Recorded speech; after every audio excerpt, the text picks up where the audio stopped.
me laisser le temps de poser le contexte. Bonjour à toutes et à tous. Bienvenue encore à cette nouvelle session de notre série de webinaires qui entre dans le cadre du programme Force N, qui est un programme de l'Université numérique Cheikh Hamidou Kane avec l'accompagnement de la Mastercard Foundation. Et c'est un programme qui vise à contribuer de manière décisive à la transformation structurelle de l'économie numérique sénégalaise, et cela par deux volets. D'abord, par le renforcement des compétences dans les métiers du numérique. Et à ce titre, vous avez une trentaine de certificats de compétences qui, en tout cas, ont été mis en place et qui ont été mis en place avec l'écosystème. Et cela, selon, en fait, des études qui avaient été faites pour un peu voir quels sont les besoins en termes de compétences dans l'écosystème national et international. Et le deuxième volet, c'est la promotion d'une économie numérique inclusive. Et dans le cadre de celle-ci, nous avons un dispositif d'accompagnement à l'entrepreneuriat numérique. Et ce dispositif, il est composé de trois éléments. D'abord, nous avons des éléments de formation, des éléments d'accompagnement technique et des éléments d'accompagnement financier. Pour ce qui est de la formation, nous avons notamment cette série de webinaires, et en plus de cette série de webinaires, nous avons le certificat de compétences en entrepreneuriat numérique qui accompagne à la création et à la gestion d'une entreprise numérique. Nous avons également les modules d'acculturation qui un peu initient la personne à tout ce qui est entrepreneuriat, en lui montrant que c'est une voie, que l'auto-emploi est une voie et que c'est une voie qui est bien porteuse. Et comme troisième et comme deuxième volet, on a l'accompagnement technique qui se fait à trois niveaux, en pré-incubation, en incubation et en pré-accélération. Et en plus de ça, nous avons un accompagnement financier avec 2 tickets de financement, de subvention. Le premier ticket est de $1,000 et le second, il est de $5,000. Et c'est ça. Et c'est un peu rappeler ces éléments pour dire que la constitution de ce panel-là est diverse. En tout cas, pour bénéficier de ces accompagnements-là, il suffit juste d'être participant du programme. C'est pour ça que chaque fois, il est important de rappeler ce contexte-là, d'autant plus qu'on a des gens qui viennent de différents parcours. Et là, un peu, c'est un peu pour cela qui souhaiteraient en tout cas se lancer dans tout ce qui est entrepreneuriat. Et la thématique de cette pour aujourd'hui, la thématique de cette 4e session, c'est la proposition de valeur. Et donc, avec comme objectif de définir ce qu'est une proposition de valeur, d'identifier les gains, les douleurs, mais également les désirs profonds de votre client cible. Et je vais pas entrer dans la manière où peut-être Biran va aborder ça. Et juste peut-être lui donner la parole à Monsieur Biran Makoli, que vous avez découvert en fait à la session précédente, et que peut-être les gens qui connaissent bien le programme ou qui participent souvent aux activités en entrepreneuriat numérique le reconnaissent bien. Il nous a guidé la semaine prochaine dans la conception et le test de votre MVP. Et aujourd'hui, il va encore être là et nous accompagner encore dans plus loin, parce que la proposition de valeur, j'ai dit, est la suite naturelle du test MVP. C'est ça. Et le choix, il est bien porté sur lui, en ce sens que il a eu à faire ces activités-là lui-même. C'est pas qu'un simple format, c'est pas qu'un formateur uniquement, mais c'est quelqu'un qui a eu lui-même, dans le cadre des projets qu'il a eu à mener, c'est un serial entrepreneur qu'il a eu à porter, il a eu à éprouver, à tester tout ce qu'il va vous donner comme savoir aujourd'hui. Et donc, c'est ça. Donc sans plus tarder, Biran, je vous laisse la parole. Merci. Excellent. Merci beaucoup, Sonko, pour cette introduction. Alors, je vais utiliser un micro, donc ça sera assez difficile pour moi d'entendre les autres. Donc, je pourrais y aller individuellement. Maintenant, si toutefois quelqu'un souhaite intervenir, vous pouvez directement écrire dans le chat ou lever la main pour que je puisse savoir. Donc, c'est pour réduire un peu le bruit. J'espère que vous entendez ce que je suis en train de dire. Est-ce que le son est bon maintenant? Oui, oui, c'est bon, c'est bon. Vous avez un son de meilleure qualité, j'espère. Excellent, excellent. C'est ça le but. On puisse avoir un son de meilleure qualité pour que vous puissiez tous bien entendre ce qui se dit. Donc, c'est un dispositif qu'on est en train de tester au niveau de cette. Maintenant, merci Sonko pour la présentation. Je pense que déjà, à notre niveau, c'est toujours un plaisir de revenir sur les aspects les plus fondamentaux de l'entrepreneuriat pour booster et aider un peu les jeunes à mieux comprendre les rouages, disons, de cet entrepreneuriat-là. En entrepreneuriat, on va toujours faire, mais l'objectif d'une formation, c'est de minimiser ces erreurs pour pouvoir maximiser quand même les chances de réussir dans ce que l'on fait. Pour ceux qui ne connaissent pas, je pense que Sonko est revenu un peu sur la présentation. Pour la petite histoire, je suis Biran Makoli. Je suis entrepreneur, directeur de CMC Afrique, fondateur et directeur de CMC Afrique. Nous avons eu aussi le passé à l'international et par la grâce de Dieu, nous avons bénéficié de quelques trophées qui nous ont permis aujourd'hui de pouvoir exceller dans ce que nous faisons. Mais dites-vous tout simplement que nous sommes toujours sur la même étape que vous. Nous cherchons toujours à nous parfaire et nous cherchons toujours à aller beaucoup plus de l'avant pour faire mieux que ce que nous avons eu à faire dans les dernières années.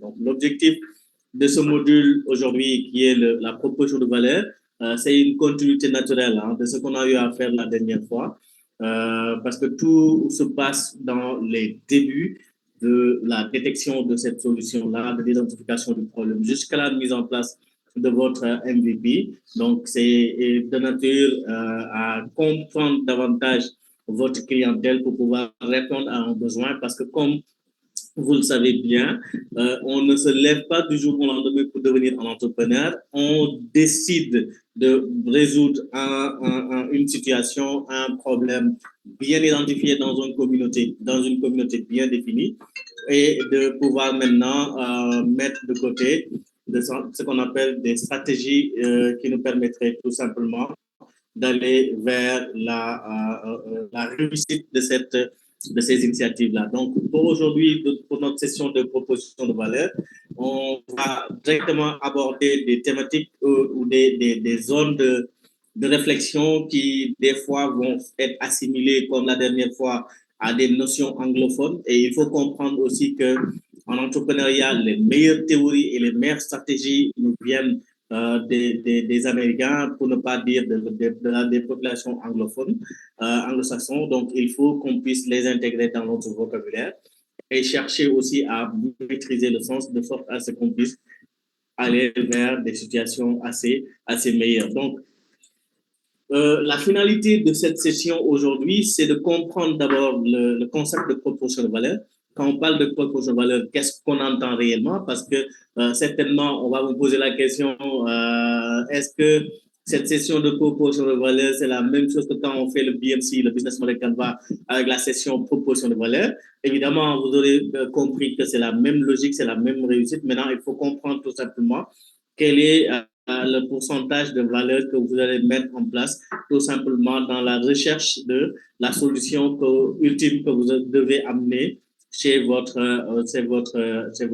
disons, c'est le client, tout simplement. Donc, il faudra parler de l'identification réelle des clients, qui est réellement votre client, sans pour autant entrer dans une session où on parlerait des clients, mais cette session vous permettra tout simplement d'aller ou de pouvoir mieux appréhender cette notion de clientèle, de construire une proposition de valeur solide sur la base d'une formule qu'on va utiliser qui vous permettra tout simplement de simuler les hypothèses, ensuite maintenant d'aller vers la concrétisation de ces hypothèses-là avec des tests terrain qui vous permettront de valider ou d'invalider ce qui se dit.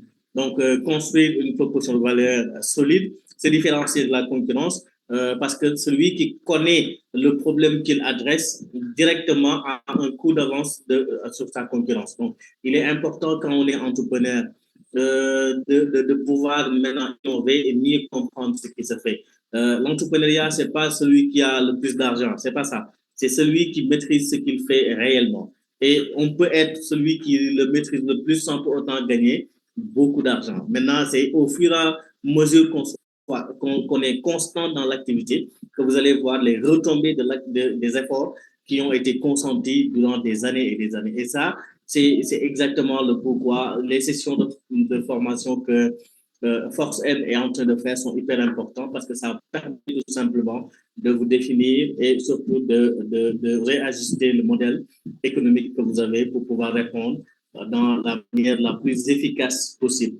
Donc, tester et améliorer les propositions dans la mesure du possible parce que ça permettra tout simplement d'aller vers une situation de apprendre en faisant, learning by doing. Voilà. Alors, naturellement, on va débuter cette session avec une question essentielle, une question centrale. Pourquoi est-ce qu'on devrait parler de proposition de valeur? Parce que habituellement, quand on est dans une suite logique de questionnement en entrepreneuriat, vous allez voir que les choses reviennent, c'est interconnecté, il y a toujours des questions qu'on se pose, les outils que vous utilisez, que vous allez utiliser, on va toujours vous dire, posez-vous des questions, faites des démarches comme si vous étiez des scientifiques, mais il faut comprendre tout simplement que cette démarche-là, c'est exactement cette démarche scientifique dont on a besoin dans le cadre de l'entrepreneuriat, parce que comme je l'ai dit, c'est une science. Même si on n'est pas d'accord, combien c'est une science qui est basée sur des prédispositions avec des données. Donc, c'est ces données-là qu'il faut exploiter pour pouvoir maintenant prendre une meilleure décision. Et dans ce cadre de figure-là, parler de l'importance de la définition ou de la mise en place de votre proposition de valeur devient aujourd'hui une des questions centrales sur lesquelles nous devons nous pencher parce que tout simplement, la proposition de valeur va constituer ici le fondement de ce que vous êtes en train de faire. C'est, pour ne pas dire, c'est le plus important dans le processus où ça fait partie des éléments les plus importants du processus, ok, du processus entrepreneurial. Donc, elle est souvent mal comprise, malheureusement, et réduite en un simple slogan en marketing, parce qu'aujourd'hui, pour beaucoup, ils vont utiliser le proposition de valeur uniquement pour faire du marketing ou pour tout simplement faire passer un message, mais cela représente en réalité une formulation stratégique qui doit normalement faire ce qu'on appelle l'alignement entre les besoins réels du marché et l'évolution en termes de pertinence. Donc, ça doit vous différencier de ce que les autres font et ça doit aussi, par la même occasion, nous donner disons, une lecture beaucoup plus appréhendée, beaucoup plus claire de la viabilité économique de votre solution. Quand vous parlez de votre proposition de valeur, automatiquement, on doit sentir que ça, c'est un projet bancable, c'est un projet qui a de l'avenir, c'est en réalité une approche ou une proposition assez fiable. La proposition de valeur en elle-même, ça permet précisément en réalité d'établir, d'éviter en fait certaines erreurs en se posant la question centrale, est-ce que ce que je propose répond réellement à un besoin important pour quelqu'un qui est prêt à payer. Rappelez-vous des sessions précédentes, on a dit ici que quand vous adressez un problème, quand vous voulez mettre en place une solution, alors que vous n'adressez pas un bon problème, ça devient compliqué, ça devient problématique parce que tout simplement, vous allez voir que vous allez mettre en place un dispositif ou un modèle, mais que les gens ne vont pas payer parce que tout simplement, vous n'adressez pas réellement le problème auquel ils font face et peut-être ils ne sont pas prêts à payer pour votre solution. Donc, il est important dans cette démarche-là, dans la mise en place de votre proposition de valeur, que vous puissiez déjà vous poser cette question centrale. Est-ce que ce que je propose répond réellement à un besoin important pour quelqu'un prêt à payer. Donc, si le besoin n'est pas ressenti dans ce que vous proposez en termes de valeur ajoutée, ça va être compliqué pour que vous puissiez être dans cette logique de product market fit pour répondre en réalité aux besoins de ce client. Donc, il faut qu'on puisse aller vers la mise en place ou une correspondance parfaite des attentes, en fait, par rapport à ce que vous mettez en place comme valeur ajoutée, que vous mettez en place comme solution.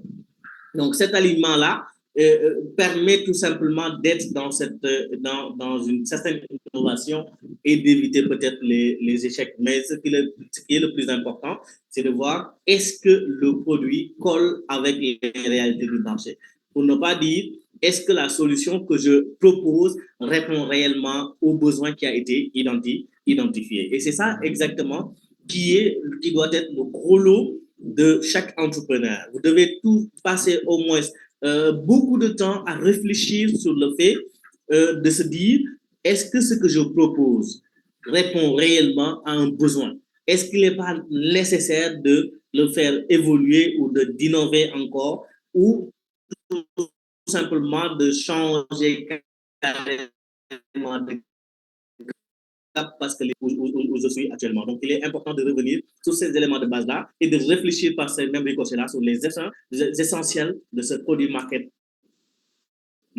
fit. Donc, généralement, si on parle réellement de cette proposition de valeur-là, on va se dire, c'est quoi réellement la proposition de valeur?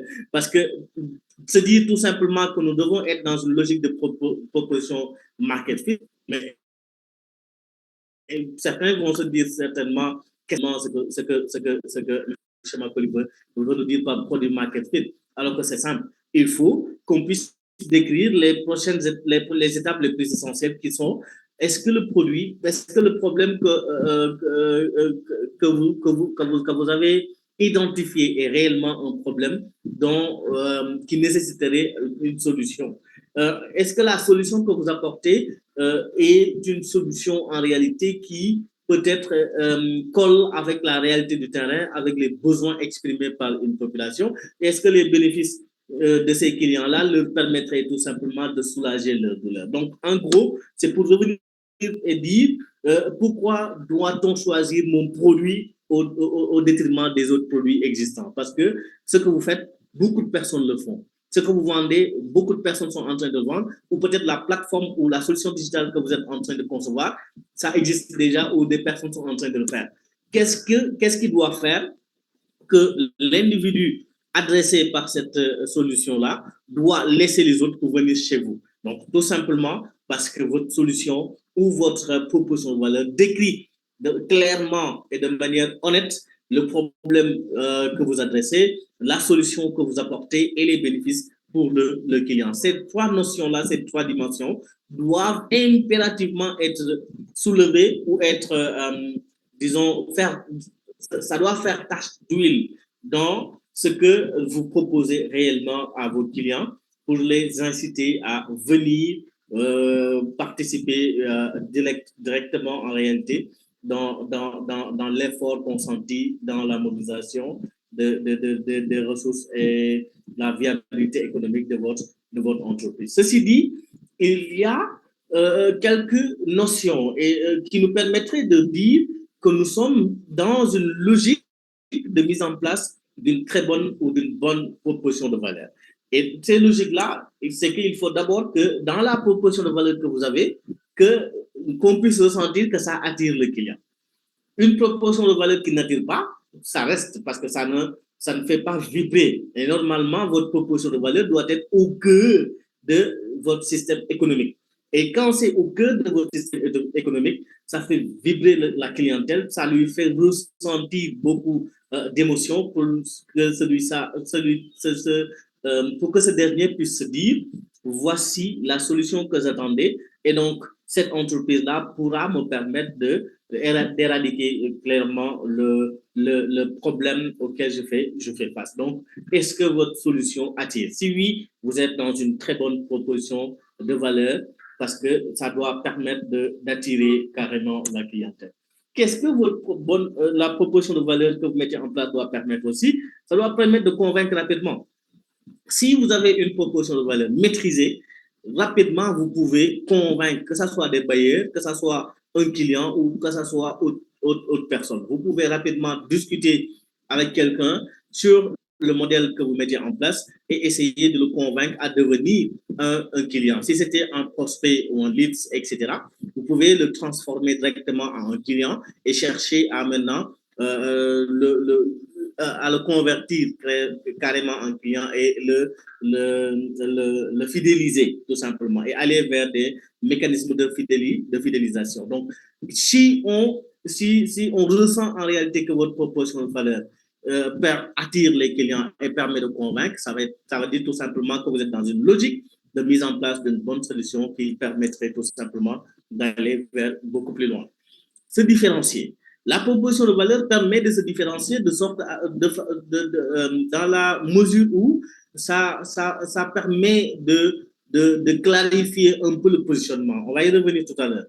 Ça permet de clarifier dans quel axe d'intervention vous vous situez. Parce que le problème peut avoir plusieurs aspects.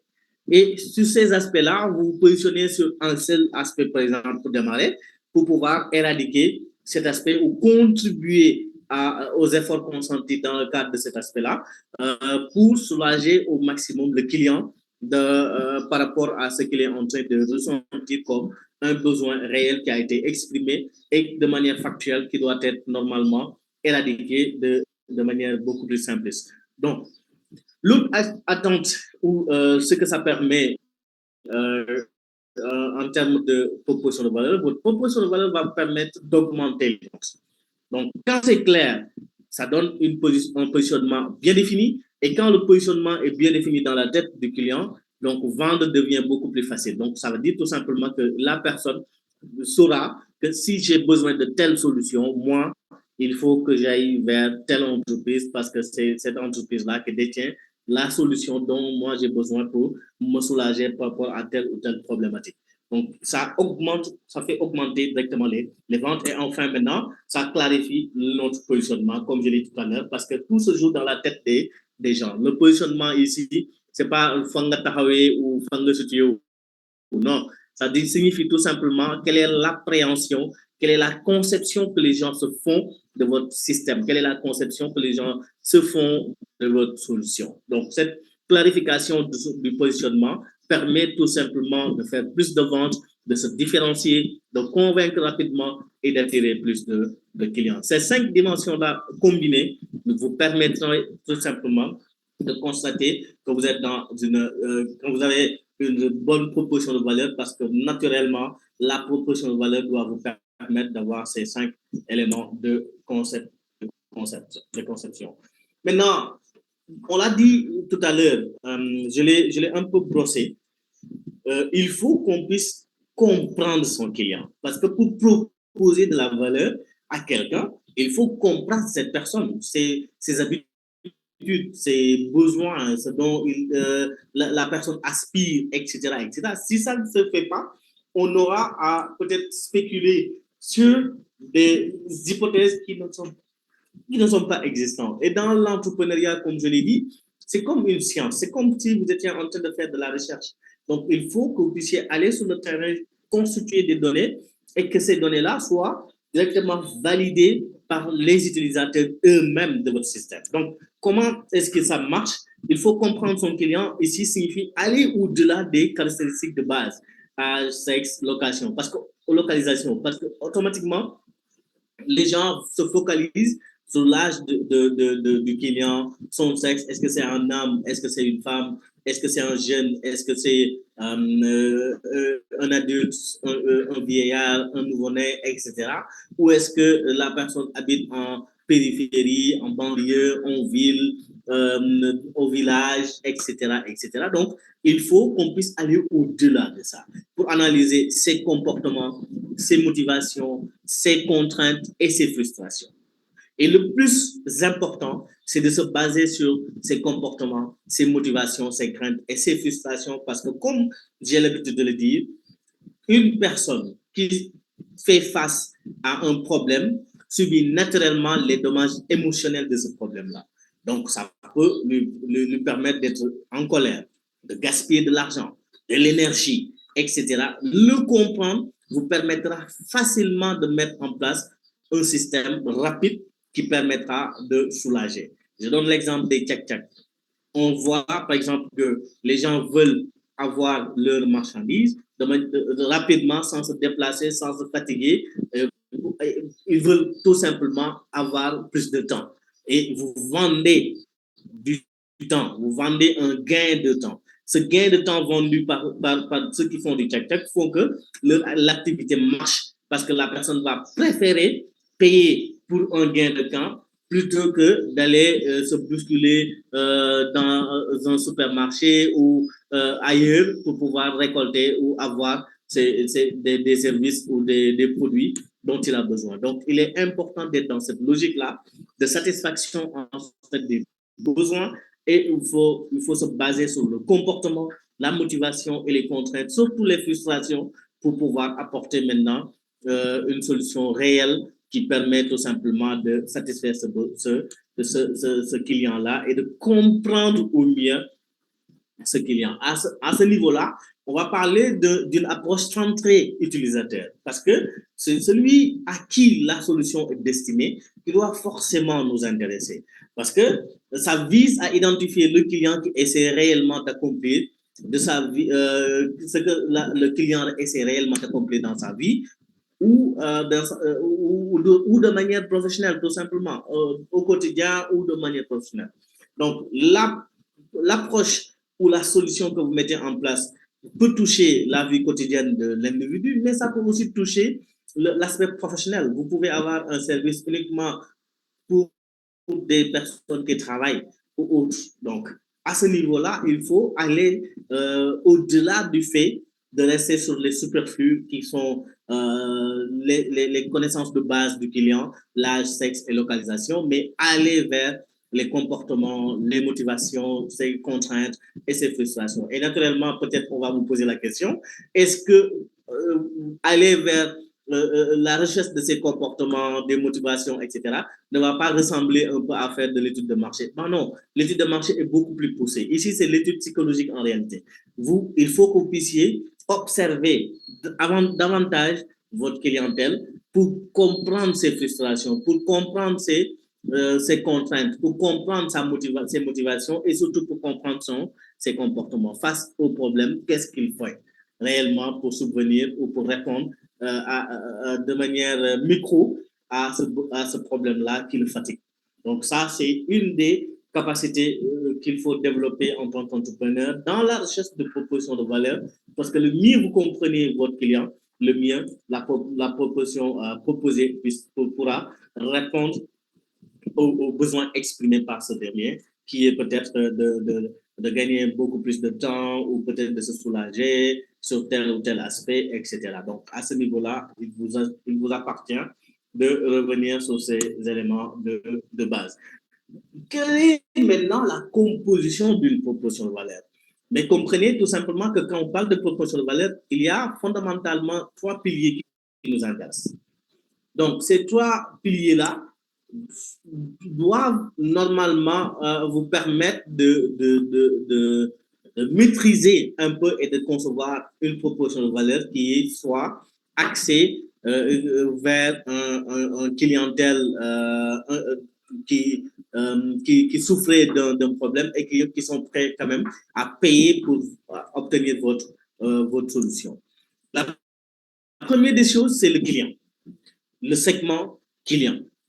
Si vous allez dans votre business BMC, vous aurez ce customer segment qui est le segment client. Maintenant, pourquoi on démarre avec le client? Parce qu'on propose de la valeur à quelqu'un. Pas à une chose, mais à quelqu'un. Cette valeur que vous proposez à quelqu'un, mais vous devez naturellement essayer de comprendre qui est votre client. Quels sont ses besoins? Quels sont ses problèmes? OK? À ce niveau, vous devez chercher à savoir réellement est-ce que vous touchez tout le monde. Et pratiquement, quand dans votre système, vous voulez toucher tout le monde, vous allez finir par ne toucher personne. Parce que vous n'avez pas un segment bien défini. Il faut un segment bien défini. Je suis à Thiès, mon problème s'adresse aux Thiessois. Ce n'est pas un bon problème que vous avez. Vous êtes à Thiès, votre problème s'adresse à une partie des Thiessois. Il faut maintenant préciser cette partie des Thiessois. Est-ce que c'est des hommes? Est-ce que c'est des femmes? Est-ce que c'est des enfants? Est-ce que c'est des adolescents? Est-ce que c'est des adultes? Est-ce que? Et maintenant, aller vers d'autres niveaux. OK? Est-ce qu'ils travaillent? Est-ce qu'ils sont au chômage? Est-ce que? Donc, en réalité, toutes ces données, vous les avez déjà. Ou bien, du moins, disons, une bonne partie de ces données, vous les avez déjà. Donc, si vous allez dans les structures dédiées pour clarifier les informations dont vous avez besoin, comme l'ANSD, comme les chambres consulaires, chambres de métier, la chambre de commerce, etc. Vous pouvez avoir beaucoup de détails et de données dans ces cadres-là parce que ça permet tout simplement à vous, entrepreneurs, de disposer de données scientifiques qui vous permettraient tout simplement d'aller vers l'atteinte de votre objectif qui est de connaître votre clientèle et de savoir maintenant quelle est réellement votre part de marché dans ce cadre-là. Donc, la proposition de valeur, la définition de votre proposition de valeur vous permettra tout simplement de travailler ensuite sur la taille de ce marché que vous allez attaquer. Et le premier niveau, c'est le client. Si on termine avec le customer segment, il faut qu'on attaque le problème. On ne peut pas proposer une solution sans connaître le problème. Ici, on va l'appeler le pain. Le pain ici, c'est la douleur, c'est le problème ressenti par l'individu qui doit naturellement devenir notre client. Vous aurez de facto les jobs, le pain et le gain. On va y revenir tout à l'heure. Mais ces notions-là doivent être des notions que vous allez adopter tout au long de la définition, tout simplement, de votre modèle économique, parce que ça, tout tourne autour de ça. Tout tourne autour du client, du problème et des avantages que vous créez. Okay? Donc, à ce niveau, à ce deuxième niveau, vous devez chercher à comprendre et maîtriser les difficultés que vous rencontrez et qu'est-ce qui bloque aujourd'hui par rapport à la définition de cette tâche-là. Les jeunes agripreneurs de Thiès manquent de visibilité. Ici, on a une difficulté de vendre et de toucher des clients. Parce que si aujourd'hui, notre clientèle est bien définie, c'est les jeunes agripreneurs. Ou si vous voulez, vous pouvez dire, quelqu'un peut dire les agriculteurs, tout court, sans dire jeunes. Donc, les vieux, les jeunes, tout agriculteur de la région de Thiès. Et la région, elle est vague. Celui-là peut dire les agriculteurs de la commune de Thiès-Ouest. Ou quelqu'un va te dire ici, moi, je touche les commerçants qui vivent à Guédiawaye. C'est spécifique. Et cette spécificité-là permettra de travailler sur une proposition de valeur assez pertinente, okay, qui va répondre réellement à ce segment client identifié, mais surtout répondre au problème qui a été identifié. Et en ce faisant, on va directement aller sur notre troisième pilier qui est la solution. Parce que si on connaît la personne qui souffre du problème, on connaît le problème, naturellement, notre rôle à nous serait de mettre en place une solution. Ce qu'on appelle ici le gain. Donc, cette solution-là, que proposez-vous? Quels bénéfices concrets est-ce que vous mettez en place? L'exemple parfait ici, on a une personne ou un groupe de personnes appelées jeunes agripreneurs, des jeunes qui sont dans l'agriculture, mais qui manquent de visibilité. On pousse la réflexion, on voit que le véritable problème, c'est qu'ils ont une difficulté à vendre et à toucher des clients et on met en place une solution. La solution peut être une plateforme digitale qui connecte agripreneurs et clients. Aussi facile que ça. Et tout est parti de notre sens d'observation et des enquêtes qu'on a eu à mener sur le terrain. Quand maintenant on termine cette partie de mise en place de la solution, on va retourner voir notre premier segment client, notre premier niveau qui est le client et lui proposer de tester peut-être la solution que nous avons eue pour que celui-là puisse faire des feedbacks et qu'à partir de ces feedbacks-là, qu'on puisse améliorer le process. Donc, vous voyez que tout se passe de manière scientifique. Donc, on n'invente absolument rien. Il faut qu'on puisse recueillir des données, qu'on traite ces données-là, qu'on propose quelque chose et qu'on retourne encore sur le terrain. Donc, cette manière de travailler en termes de mise en place de votre proposition de valeur vous permettra de définir un bon modèle économique par rapport à l'activité que vous voulez mener. Et c'est hyper important de réagir ainsi. Et donc, si on comprend les étapes de la mise en place de notre proposition de valeur, c'est là où intervient maintenant l'outil central sur lequel on va travailler ces trois-là. Cet outil central-là s'appelle le Value Proposition Canvas.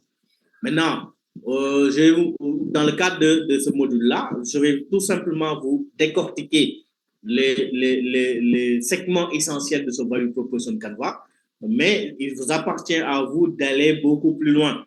Tout à l'heure, je vais vous proposer même un fichier que je vais partager avec vous qui vous permettra de travailler un peu sur la façon de trouver votre solution et de valider cette solution-là et de pouvoir maintenant tester même la viabilité économique de cette solution. Parce que c'est ça qui est recherché.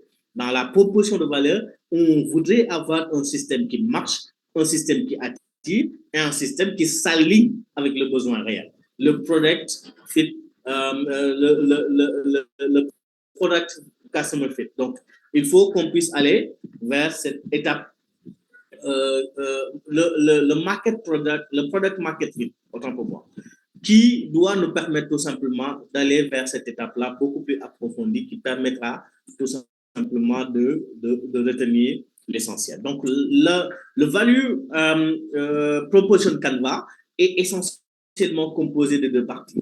Donc, principal, et son objectif, c'est d'aligner parfaitement l'offre avec le besoin réel, comme je viens de le dire. Donc, vous aurez dans un premier temps ce qu'on appelle le profil client. Le profil client ici va viser en détail la réalité vécue par le client.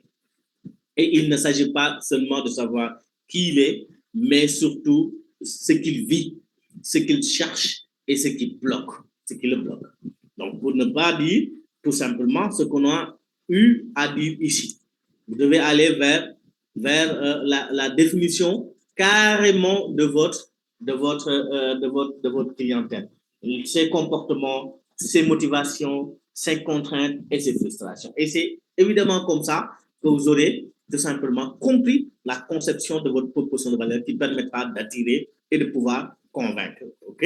Donc, en faisant ce profil client-là, vous aurez le jobs, le pain et le gain. Le jobs ici, tout à l'heure, on va beaucoup plus le décrire. C'est ce que le client veut faire. OK? On utilise le terme jobs pour que la personne puisse se dire le client recrute un service. Je ne sais pas si je vous fais comprendre. Le client, il recrute un service qui lui permet de faire un job, tout simplement. Il recrute le service pour faire un job pour lui. Et ça lui permet de soulager beaucoup de choses. Okay? Le pain qui est le problème et le gain qui est les résultats attendus, pour ne pas dire les avantages que vous allez créer vis-à-vis de votre clientèle, pour ne pas dire la valeur ajoutée. Okay? Donc, à ce niveau-là, il faut un profil client et enfin, maintenant, il nous faudra ce qu'on appelle la carte de valeur. Sur cette carte de valeur-là, vous aurez des informations telles que, par exemple, le produit service. C'est ce que l'entreprise propose concrètement. Produit physique, est-ce que c'est un produit physique? Est-ce que c'est un service que vous faites? Est-ce que c'est une formation que vous vendez? Est-ce que c'est une plateforme digitale que vous mettez en place? Etc., etc. Donc, il faut que ça soit clair. Qu'est-ce que vous mettez en place? OK? C'est la conception de l'offre et non l'inverse, tout simplement. Donc c'est une fois que vous avez bien compris passe à la conception de l'offre. Si vous n'avez pas compris le client, on ne peut pas concevoir une offre. Donc, pour mettre en place votre proposition de valeur, il faut éventuellement comprendre le client. Et ensuite, maintenant, dans le process, nous dire quels sont les produits ou les services que vous mettez sur place. Est-ce que c'est physique? Est-ce que c'est des produits physiques? Est-ce que c'est autre chose? Est-ce que c'est des services? Est-ce que c'est une formation, par exemple, que vous mettez en place? Parce qu'il faut comprendre qu'aujourd'hui, dans les activités, il y a des entreprises qui sont dans le soft et il y a des entreprises qui sont dans le hard. Les entreprises qui sont dans le soft,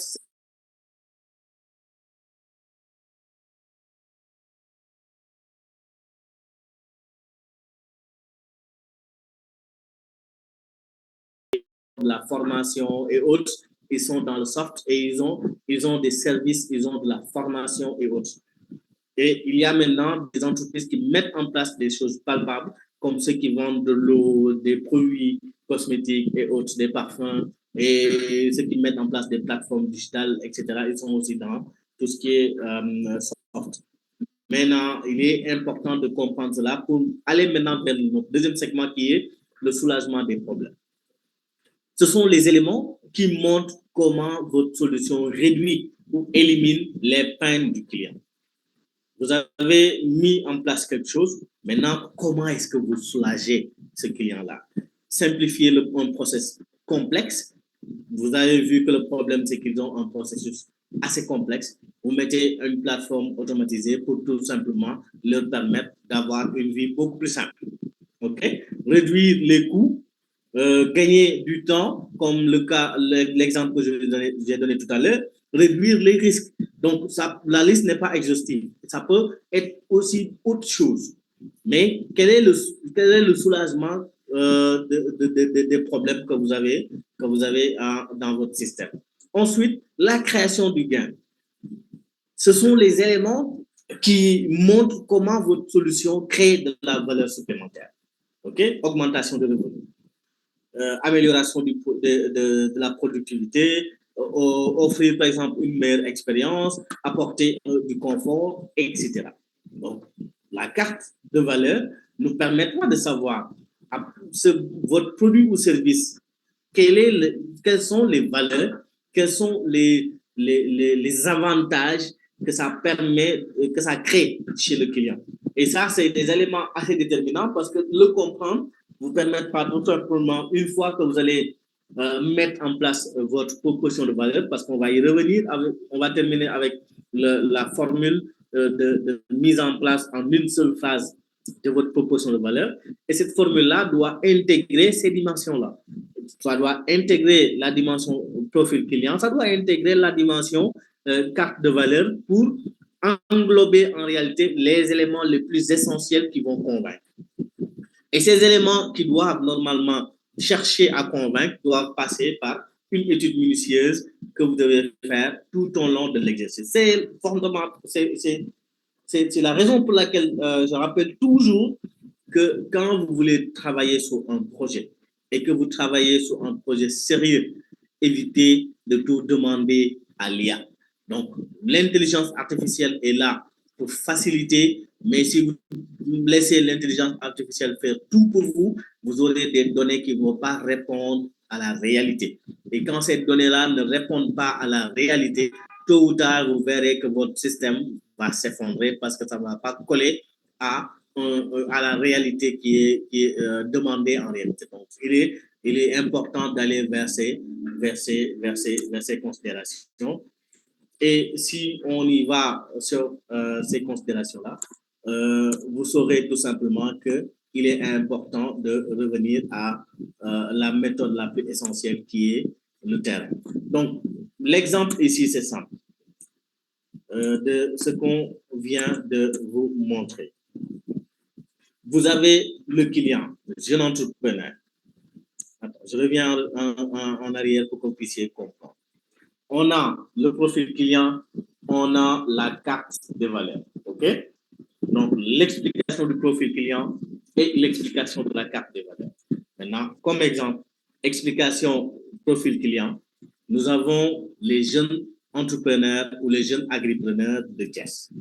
Okay? Le job, c'est quoi? Vendre ses produits, trouver des clients.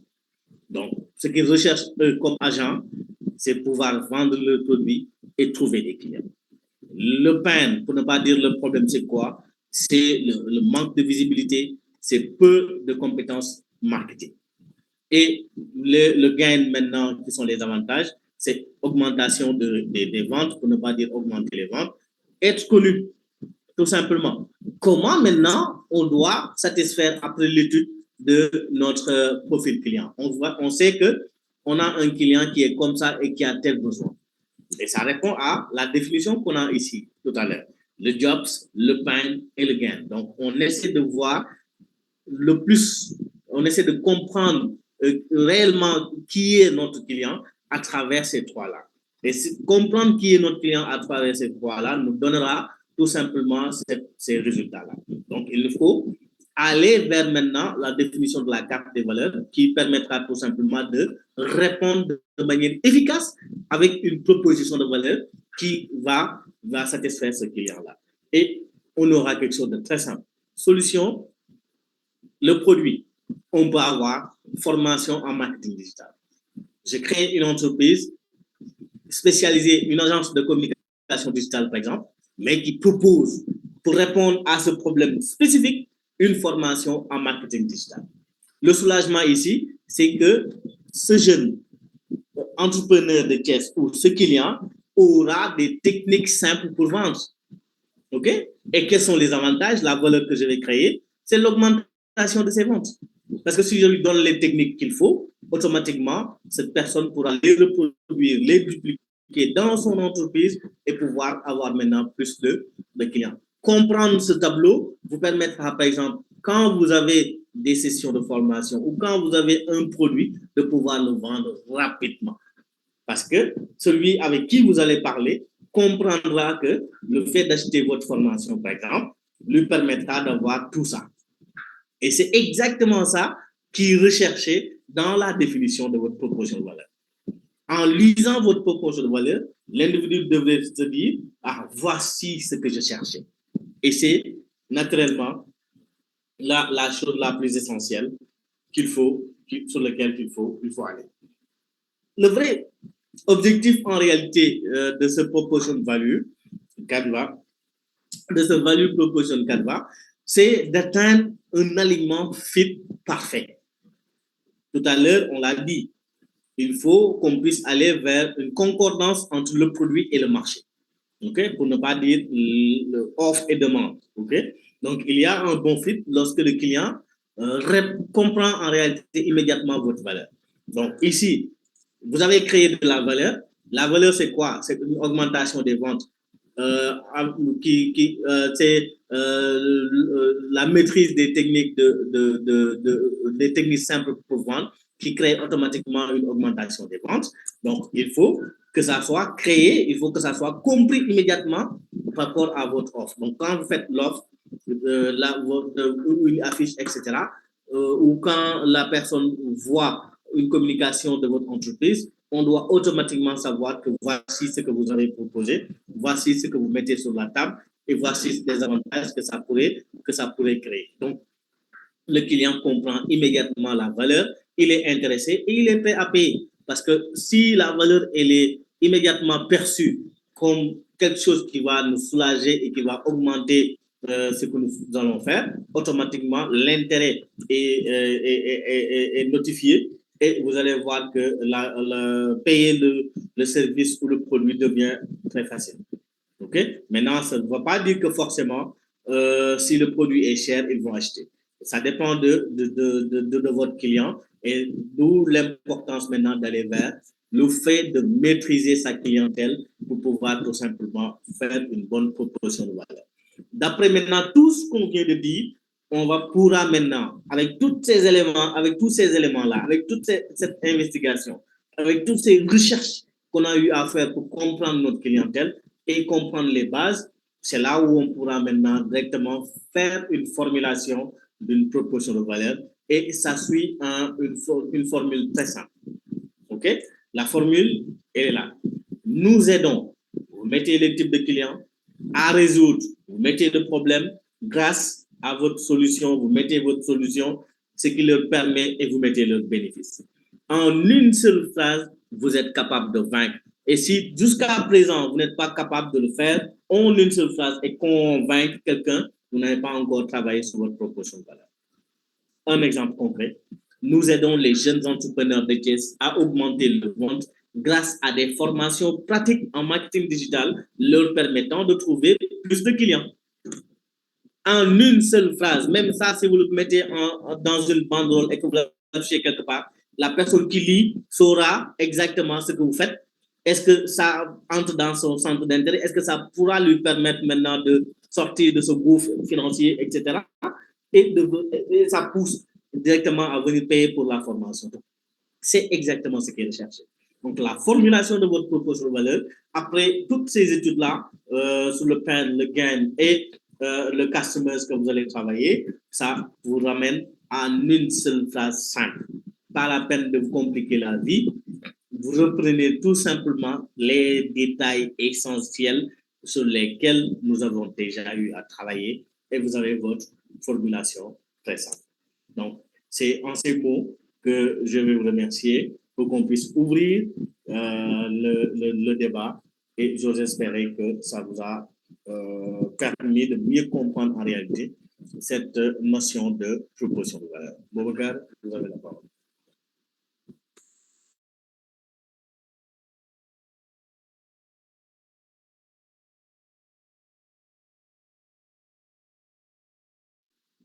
Alors, si Bouba n'est pas là, vous pouvez directement lever la main, hein, comme ça je pourrais vous prendre et vous donner la parole. Sinon, vous écrivez directement dans le chat vos questions et on pourra le faire.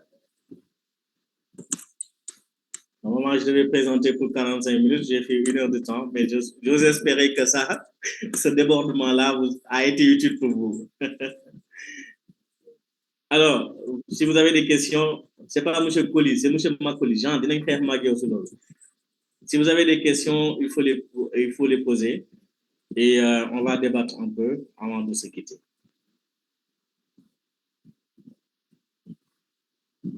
Arrêtez de dire merci, que c'est génial, etc. Posez vos questions.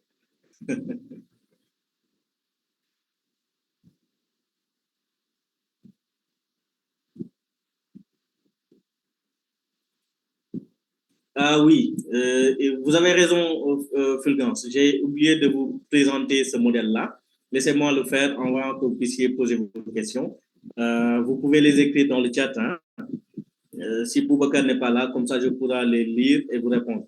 Laissez-moi vous montrer ce document. Si ça s'affiche, vous me dites. Vous voyez l'écran? Est-ce que vous arrivez à voir ce que je viens de proposer, de présenter plutôt? Super. Donc, comme je le disais tout à l'heure, ça c'est un exercice simple qui vous permettra de formuler en réalité une solution viable et pertinente. Et formuler la solution viable et pertinente rime tout simplement à dire aller vers la mise en place de votre proposition de valeur. Donc, c'est une des étapes essentielles pour que vous puissiez mettre en place votre proposition de valeur. Donc, il est important aussi de vous rappeler tout simplement, de comprendre que pour qu'une idée devienne une solution entrepreneuriale solide, elle doit répondre en réalité à un problème réel. Si ça ne répond pas à un problème réel, ça devient compliqué.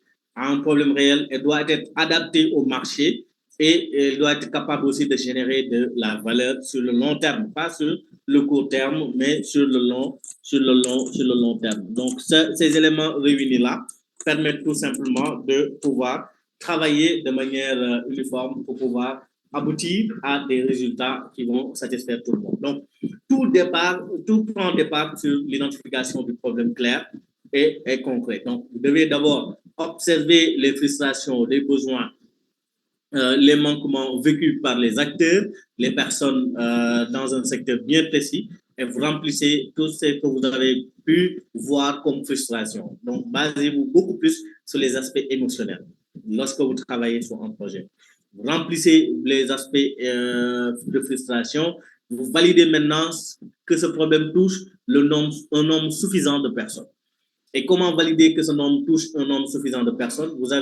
Vous pouvez mener des études, des enquêtes si vous avez le temps, ou vous pouvez aller vers les structures spécialisées comme ANSD, etc., pour lire les rapports et prendre des référentiels à ce niveau-là pour mieux comprendre ce qui se passe.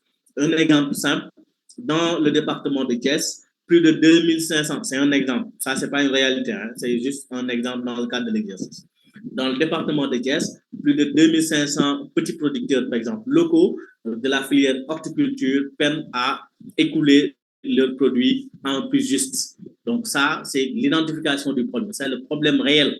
Et on peut réellement voir combien de personnes sont touchées, quel est le secteur qui est touché. Donc, nous avons un problème clair et concret. OK? Si, comme on a déjà identifié le problème clair et concret, on peut aller maintenant sur la proposition d'une solution simple et viable. Et vous allez voir tout à l'heure la viabilité économique de cette solution-là, parce que quand vous proposez une valeur à des individus, cette valeur-là ou ces activités que vous allez faire doivent normalement générer des revenus pour vous permettre de pouvoir exister dans le long terme. Donc, vous allez décrire en une seule phrase comment votre solution résout le problème et mettre en avant ce qui rend unique votre solution, pour ne pas dire l'aspect innovation. Ça peut être l'innovation, ça peut être la rapidité, ça peut être le coût, ça peut être l'accessibilité. C'est le soulagement ou la valeur ajoutée que vous allez créer réellement avec cette solution que vous allez dégager. Exemple simple qui répond toujours à notre problématique. Je rappelle la problématique dans le département de Thiès, plus de 2500 petits producteurs, par exemple, locaux de la filière horticulture peinent à écouler leurs produits à un prix juste. Et on a ici comme solution créer une plateforme mobile qui connecte directement les producteurs et les consommateurs sans intermédiaire. Ça, c'est une des solutions. On peut avoir d'autres solutions. Hein. C'est une solution qui est qu'on met en place dans le cadre de cet exercice-là. Donc, vous vérifiez maintenant la viabilité économique de ce que vous avez. Déterminer comment la solution va générer des revenus. Parce que, comme je l'ai dit, il faut que dans le long terme, que ça puisse générer des revenus. Calculer les coûts fixes et les coûts variables. Et maintenant, là, vous pouvez maintenant définir un modèle économique. Les producteurs publient le produit avec un prix compétitif sur la plateforme que j'ai créée. Les consommateurs paient directement via la plateforme et moi, je gagne de l'argent avec des commissions de 5% sur chaque transaction, tout simplement. Donc, vous avez un modèle économique qui est là bien défini. Mais est-ce que la viabilité économique maintenant est réelle? Là, on va le tester. Comment est-ce qu'on peut le tester? On va faire une estimation des flux financiers. Okay? Pour ceux qui détestent les mathématiques, ça va être compliqué, mais c'est tout simplement quelque chose de très simple que vous allez faire avec des règles pour que vous puissiez déterminer ces flux financiers-là. Revenu porteur, nombre de producteurs inscrits. On a 100 producteurs, on a nombre moyen de ventes par mois par producteur, 20 transactions au moins par producteur sur les 100. Panier moyen par transaction, c'est 5 000 au moins.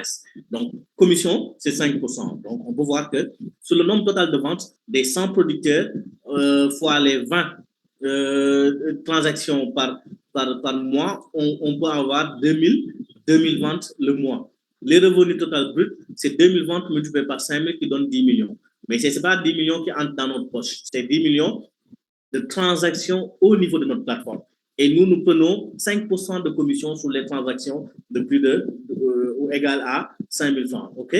Donc, sur les 10 millions, nous avons 500 000 qui nous revient directement. Donc, c'est une estimation qui est là rapidement pour vous faire comprendre, mais ça peut être beaucoup plus poussé pour permettre tout simplement d'aller vers l'identification réelle de cette solution-là qui sera en parfaite symbiose avec disons, les réalités économiques que vous êtes en train de vivre et le système que vous avez créé en termes de modèle économique. Donc, merci pour votre écoute. Je voulais juste présenter cet outil-là pour que vous puissiez aussi le voir. Je vais essayer de voir la possibilité de vous l'envoyer directement sur le chat là tout de suite pour que vous puissiez réellement bénéficier ou l'avoir, disons, pour que vous puissiez l'avoir et que ça puisse vous servir peut-être à améliorer votre process. Donc, posez vos questions. On va aller directement sur les discussions et voir maintenant la faisabilité et de terminer la réunion en beauté. Merci encore. Merci beaucoup. Donc, si Boubacar n'est pas là, posez directement vos questions, je pourrai y répondre. En attendant, je vous mets le document dans le chat. Je vous l'offre, hein. C'est des années de travail, mais je vous l'offre gratuitement. En entrepreneuriat, il n'y a pas de concurrence. Chacun n'aura que ce qu'il mérite.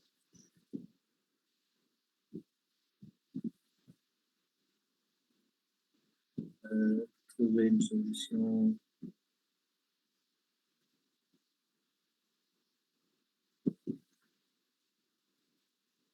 Voilà, je viens de mettre ça dans le chat, ça se télécharge, donc vous l'aurez. Donc s'il y a des questions, posez les questions, on va y répondre rapidement. Sonko, est-ce que vous êtes là?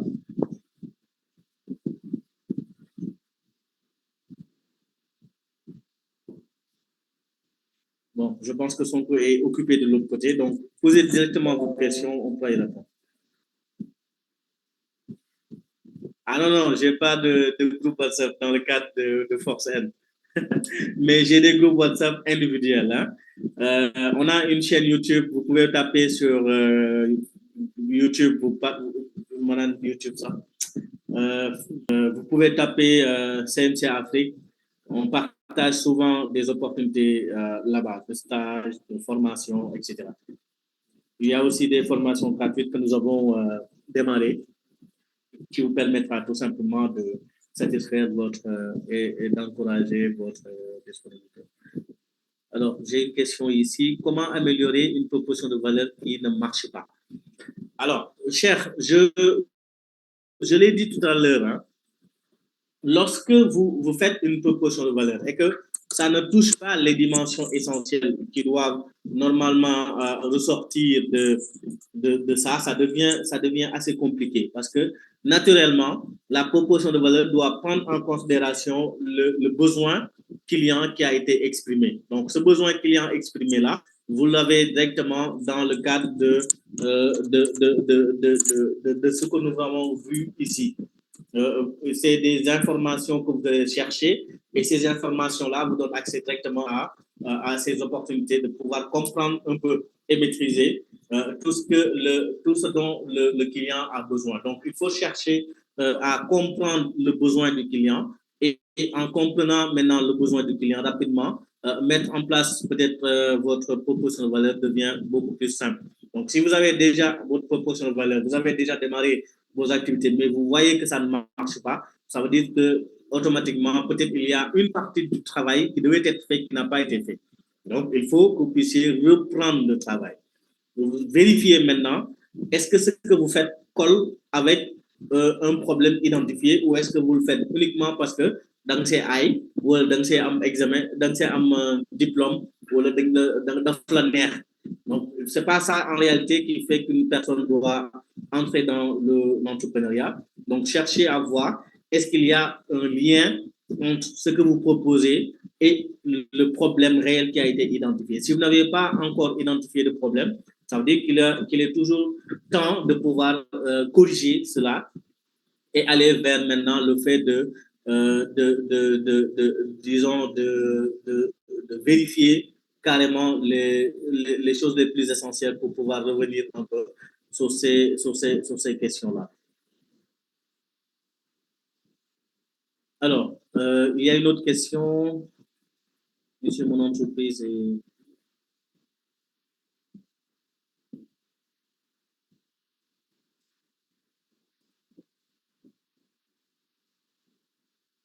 Alors, ici, il y a Safia Toubassen qui pose la question de savoir Elle a une entreprise, SB Business, le nom complet, et elle veut savoir est-ce qu'elle peut avoir la licence ou, disons, un papier pour l'instant qui lui permet de faire de la vente en ligne. Vous n'avez pas besoin d'une licence ou d'un papier pour faire de la vente en ligne. Tout individu capable d'utiliser Internet pour faire de la vente en ligne. Et il n'y a pas actuellement, à ma connaissance, je vais le dire, il n'y a pas actuellement, à ma connaissance, une loi qui interdit la création de boutiques en ligne au Sénégal ou qui supervise carrément la création de boutiques en ligne et autres au Sénégal. Peut-être on ira à ce niveau-là, mais pour le moment, vous pouvez, c'est pas la peine d'avoir, si vous n'avez pas le linéaire de commerce, etc., c'est pas grave, vous pouvez toujours faire de la vente en ligne. Ça, c'est permis. Mais assurez-vous de bien savoir quel est le besoin client que vous adressez et sur quelle plateforme est-ce que vous allez utiliser et qu'est-ce que vous allez réellement proposer en termes de système monétaire bancaire. Alors, il y a Ndeye Fatou qui pose la question de savoir quelle est la meilleure façon ou la meilleure méthode pour vérifier si un produit est en forte demande sur le marché. Alors là, il faut tout simplement faire des investigations. Donc, quand vous allez sur le terrain ou quand vous faites des enquêtes ou quand vous traitez les données disponibles de l'ANSD, etc., et ce qui est mieux dans le cadre de votre question même, c'est d'aller sur le marché, de mener une enquête qui vous permet de savoir réellement la forte demande par rapport à tel contre tel produit et de pouvoir peut-être commencer sur ce produit-là. Mais vous ne pouvez pas seulement vous baser sur l'intuition. L'intuition, c'est une arme forte en termes d'entrepreneuriat parce que ça peut vous pousser à saisir des opportunités, mais il faut vous baser sur des décisions actées sur la base de données scientifiques qui ont été déjà éprouvées. Donc, à ce niveau-là, vous pouvez aller sur le terrain, poser des questions, définir votre cadre de recherche, trouver les données qu'il faut et maintenant, sur la base du traitement de ces données-là, vous dire, voici dans cette localité-là ou dans tel marché, ce qui est le plus demandé et donc je peux investir là-dessus. Donc, il faut faire une enquête de faisabilité à ce niveau-là pour vous permettre d'avoir assez de données possibles. Mais vous ne pouvez pas peut-être interroger des moteurs de recherche ou interroger des IA et puis automatiquement décider. Ça, c'est pas recommandé en tout cas.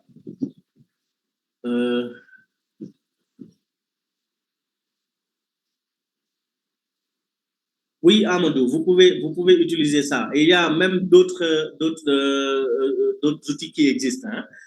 Vous pouvez utiliser des matrices pour pouvoir identifier les risques et après maintenant faire votre enquête. Donc, ça vous permet tout simplement de réduire un peu la pensée critique que vous devez avoir et d'avoir une méthode beaucoup plus souple pour pouvoir faire votre travail. Donc, je pense que vous pouvez adopter cette méthode-là. C'est assez pertinent. Je vois les autres questions.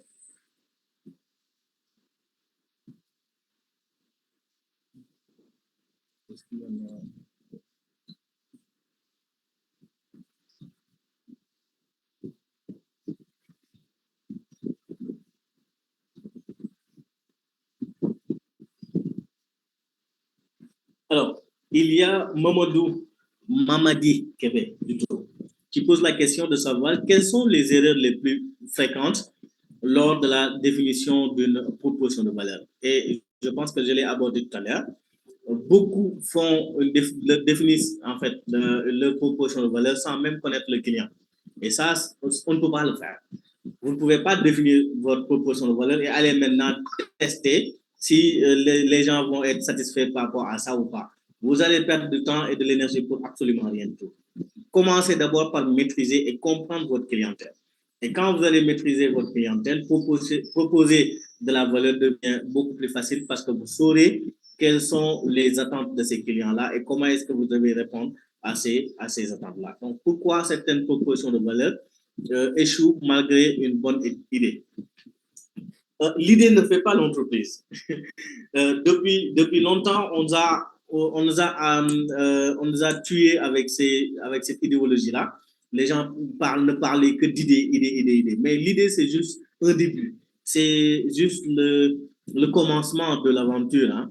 Mais vous allez réellement débuter votre expérience entrepreneuriale avec une solution. Autant pour moi, avec l'identification du problème.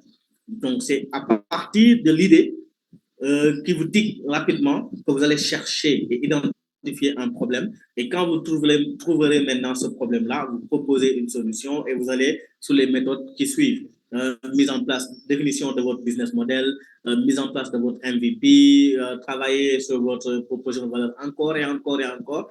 Et ne vous dites pas que comme vous avez déjà une proposition de valeur, vous commencez à vendre, ça marche, automatiquement c'est bon, je ne vais pas réajuster. Ça ne se passe pas comme ça. Continuez à regarder les évolutions et au besoin, essayez de vous adapter, d'être assez flexible par rapport au changement aussi dans le domaine que vous êtes. Donc, cherchez à vous parfaire et parfaire aussi votre proposition de valeur au fur des années, avec de l'innovation et avec aussi l'attente des besoins des clients que vous allez beaucoup plus satisfaire. Parce que le client, il a un besoin, vous mettez en place votre solution, mais ça peut évoluer rapidement. Et ça, quand ça évolue, vous devez aussi évoluer avec pour pouvoir mieux répondre à ce niveau-là.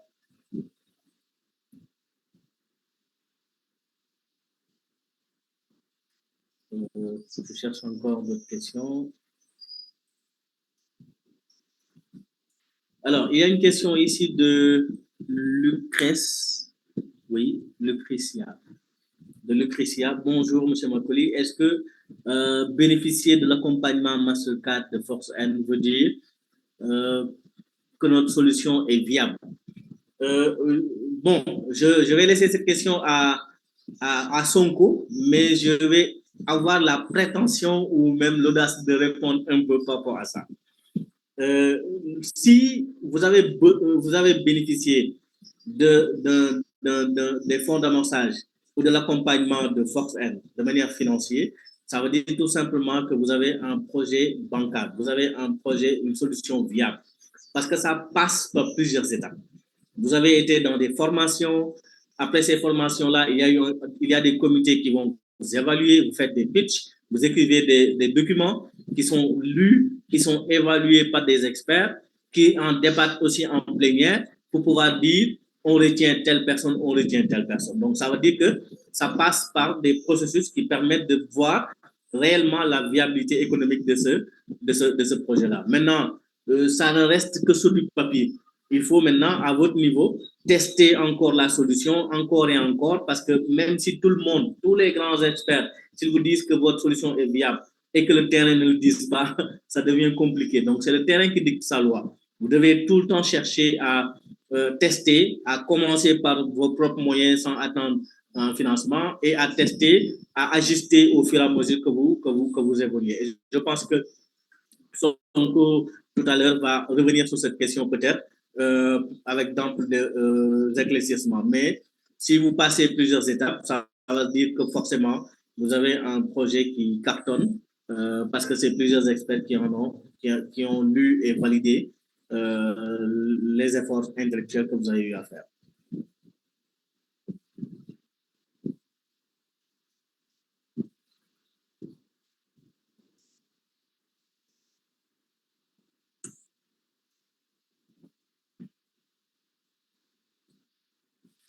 Donc, il y a Biram Diop qui pose la question, est-ce que la proposition de valeur consiste à aller sur le terrain, découvrir les problèmes du client et trouver des solutions?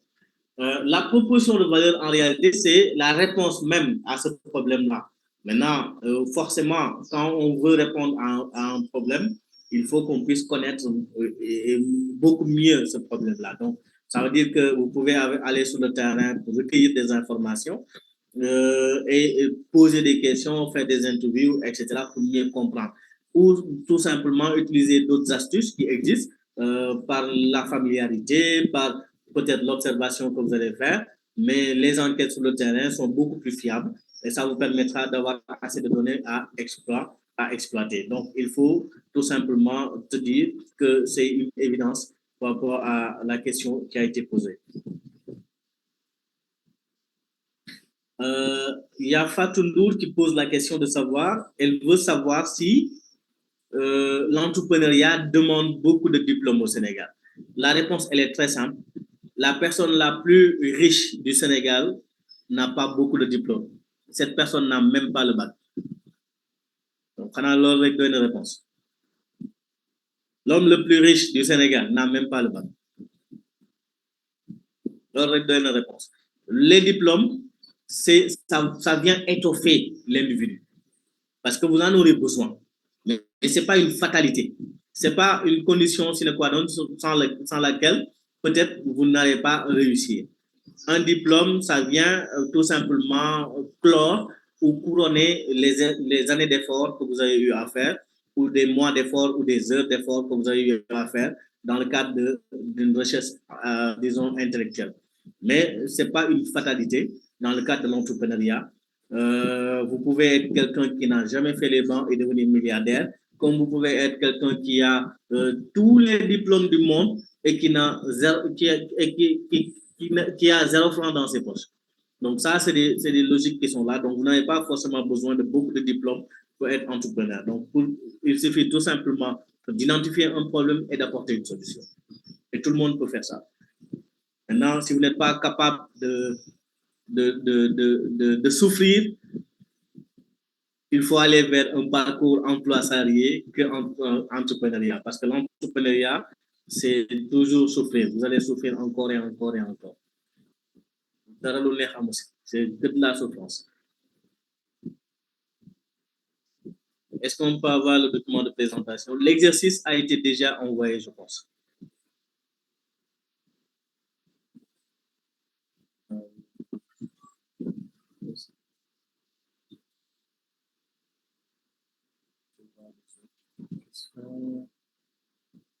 Christian, tu as posé ta question plusieurs fois. Je pense que j'ai pu répondre à ça. Si ce n'est pas clair aussi, tu peux toujours écrire.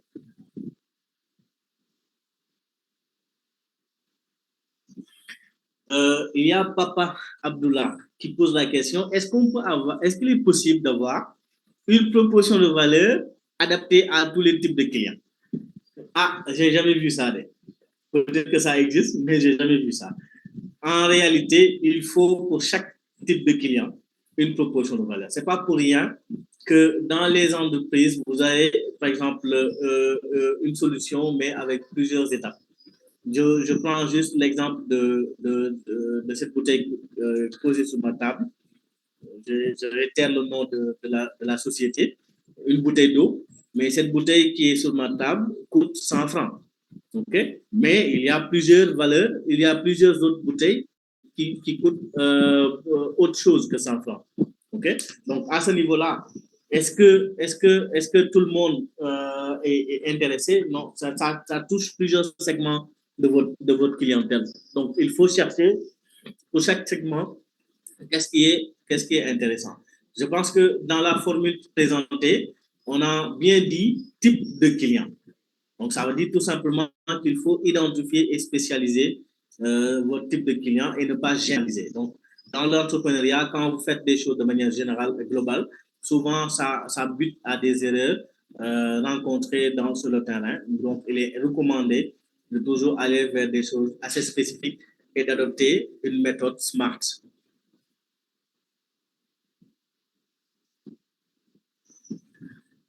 Alors, Daoud pose la question, qu'est-ce qui différencie réellement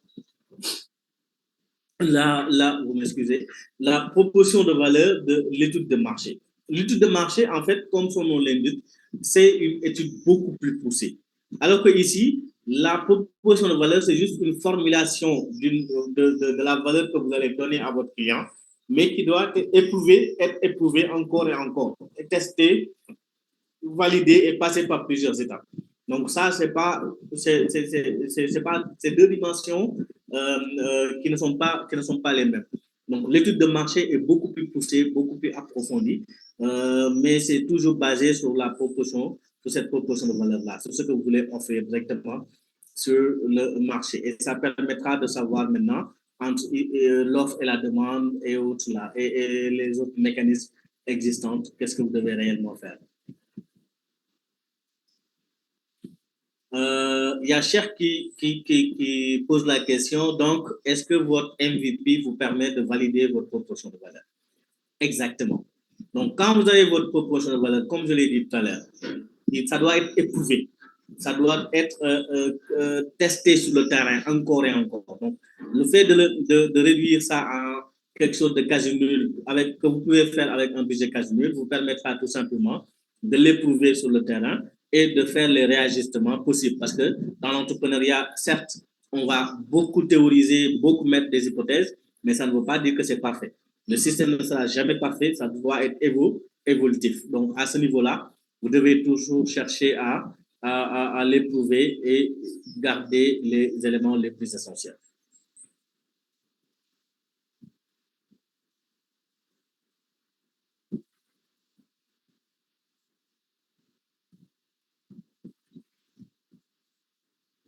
S'il y a d'autres questions, laissez-moi voir.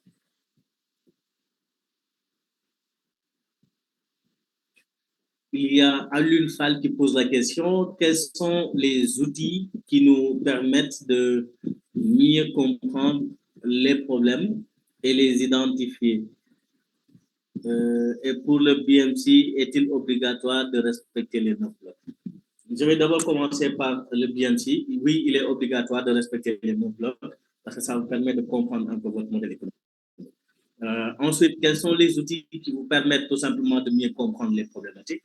Je pense qu'à ce niveau-là, il faut que vous puissiez vous rabattre automatiquement sur la session passée et les sessions qu'on a eu à faire. Vous avez l'observation, vous avez le shadowing, vous avez le job bite, vous avez la méthode d'observation qui vous permettra tout simplement de tester et d'identifier un problème. Vous avez, par exemple, le fait d'aller faire des entretiens directement sur le terrain, de poser des questions et autres qui vous permet aussi décliner ou identifier un problème et d'y apporter une solution, et d'autres méthodes aussi qui existent. Donc, à ce niveau-là, il faudra tout simplement, vous êtes invité à regarder peut-être les autres sessions passées, mais c'est vrai que il existe d'autres méthodes qui permettent tout simplement d'identifier le problème et de pouvoir valider la solution que vous voulez mettre en place.